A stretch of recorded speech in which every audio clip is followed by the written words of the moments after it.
NB Minister Anurag Thakur is joining us live. Anurag ji, 3 state के चुनाव जो सबसे अहम है हिंदी बेल्ट में, छत्तीसगढ़, मध्य प्रदेश, राजस्थान, तीनों में आपकी जीत किस तरह से देख रहे हैं आप? मारिया जी, जीत खास है। जनता को मोदी जी पर विश्वास है। मोदी मैजिक चला है और जनता ने एक ही गारंटी पर विश्वास किया है, मोदी की गारंटी। और मैं कहना चाहता हूं कि जनता का दिल की गहराइयों से बहुत बहुत धन्यवाद, आभार कि उन्होंने डबल इंजन सरकार बनाने के लिए जो मोहर लगाई है।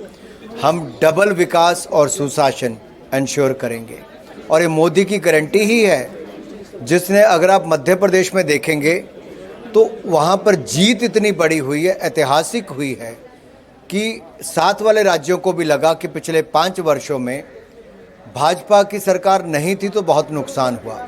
महिला अपराध और भ्रष्टाचार के मामले बहुत बड़े, पेपर लीक के मामले बड़े, जो वायदे किए थे वो झूठे हुए, तो कांग्रेस को जनता ने नकार दिया है।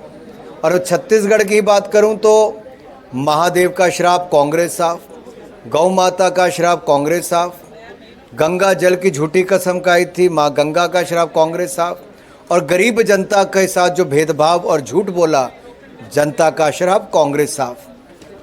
लेकिन छत्तीसगढ़ में तो कोई भी एग्जिट पोल्स आपकी सरकार नहीं बना रहे थे, यहाँ पर तो 53 आ गया, और Madhya Pradesh 165। It is the biggest victory of the BJP ever. मेरा सवाल ये है कि ये तो प्रो इनकम्बेंसी का भी प्रो इनकम्बेंसी। अनुराग जी, सवाल ये उठेगा कि क्या किया आपने सही मध्य प्रदेश में और छत्तीसगढ़ में?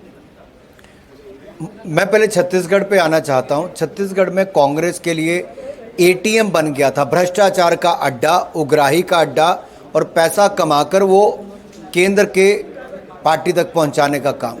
भ्रष्टाचार एक के बाद दूसरे, और जनता मान चुकी थी। जैसे महादेव ऐप घोटाला आया, आपको याद होगा, उससे पहले मैंने भूपे ऐप लॉन्च किया था वहाँ पर, और मैंने कहा था भ्रष्टाचार करो, भूपे करो, यानी कि भ्रष्टाचार करके भूपेश बघेल जी को पेमेंट करो।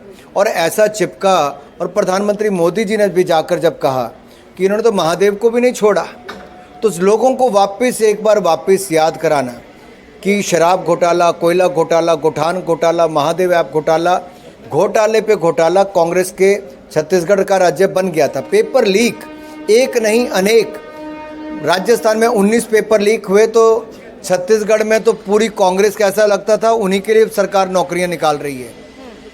तो जनता का विश्वास उठ चुका था। जहां मध्य प्रदेश की बात है, आप देखिए, जनता ने जो 1.5 साल देखा बीच में कांग्रेस का, उस समय कांग्रेस के नेता ही उनके छुट्टी पा गए थे, और कांग्रेस के नेताओं ने ही कहा था कि अब कमलनाथ जी की सरकार नहीं चाहिए, हमें कमल वाली सरकार चाहिए। तो भारतीय जनता पार्टी की जब फिर अवसर मिला, तो शानदार नेतृत्व वहाँ पर शिवराज जी ने दिया, सरकार शानदार चली, और डबल इंजन का लाभ लोगों ने देखा, तभी तो वापस तीनों राज्यों में डबल इंजन की सरकार बनाई।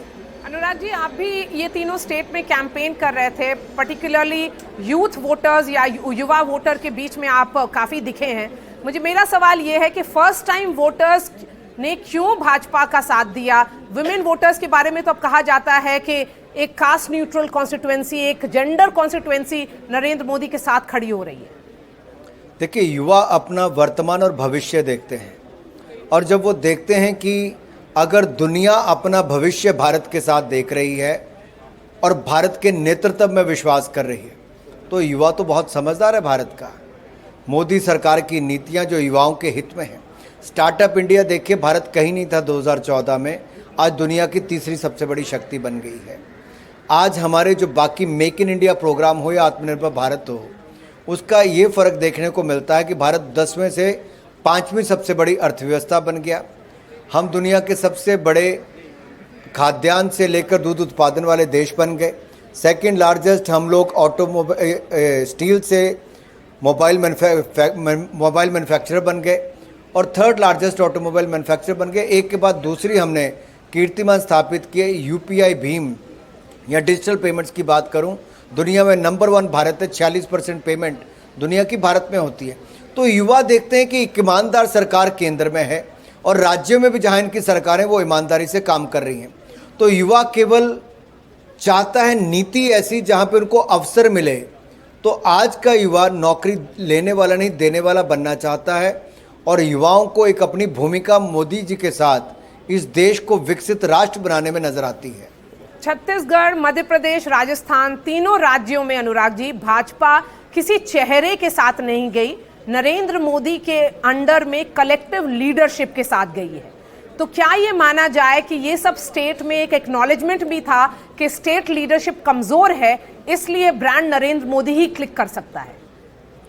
आपने बिल्कुल ठीक कहा, ये सही है। हम लोग नरेंद्र मोदी जी के चेहरे को लेकर ही गए और हमें विश्वास भी था कि जनता मोदी जी पर जो विश्वास करती है उसका लाभ भारतीय जनता पार्टी को इन चुनावी राज्यों में मिलेगा और ये बम्पर जीत, ऐतिहासिक जीत, ये मोदी मैजिक के कारण है।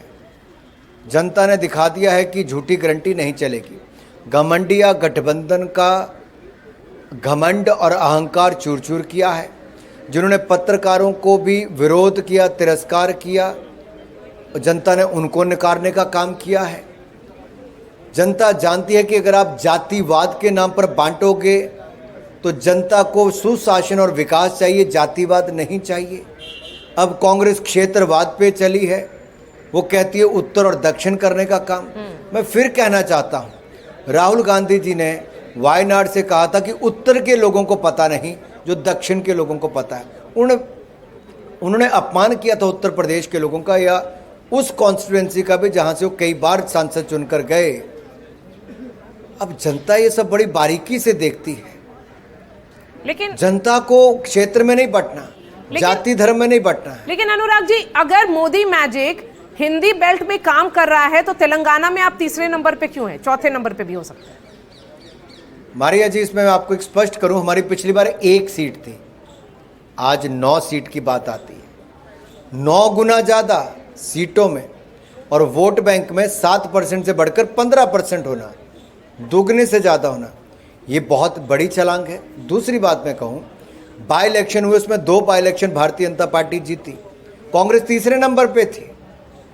ग्रेटर हैदराबाद म्यूनसिपल कमेटी के चुनाव हुए, हमारा वोट शेयर देखिए जी कहाँ पे, और उस समय हमारी सीटें रिकॉर्ड सीटें जीत कर आई। वातावरण जो प्रदेश में खड़ा किया बीआरएस के खिलाफ भारतीय जनता पार्टी ने किया।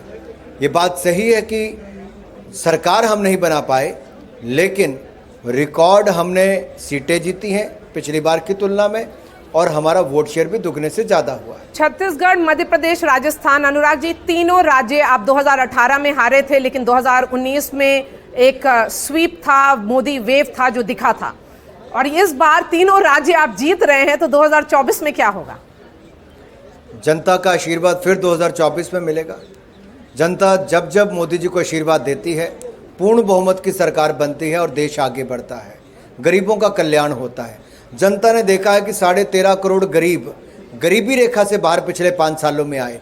अब उम्मीद है कि अगले 5 सालों में और बाहर आएंगे और गरीबों का कल्याण होगा।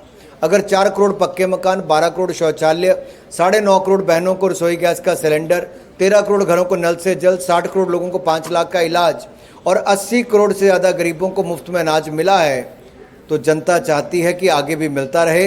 तो फिर एक बार मोदी सरकार ही 2024 में भी बनाएंगे। आखिरी सवाल, फिर एक बार मोदी सरकार आप कह रहे हैं 2024 में।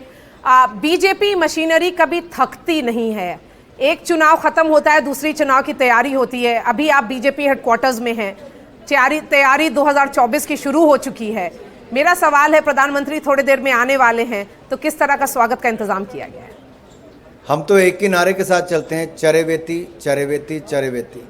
न थकना है, न रुकना है, बस निरंतर चलते रहना है और लक्ष्य की प्राप्ति जो विकसित भारत 2047 तक बनाना है, उसमें हर भारतीय को योगदान देना है और हर भारतीय को उससे पहले भाजपा को जिताकर सत्ता में लाकर देश के कल्याण के लिए काम करने के लिए चुनना है।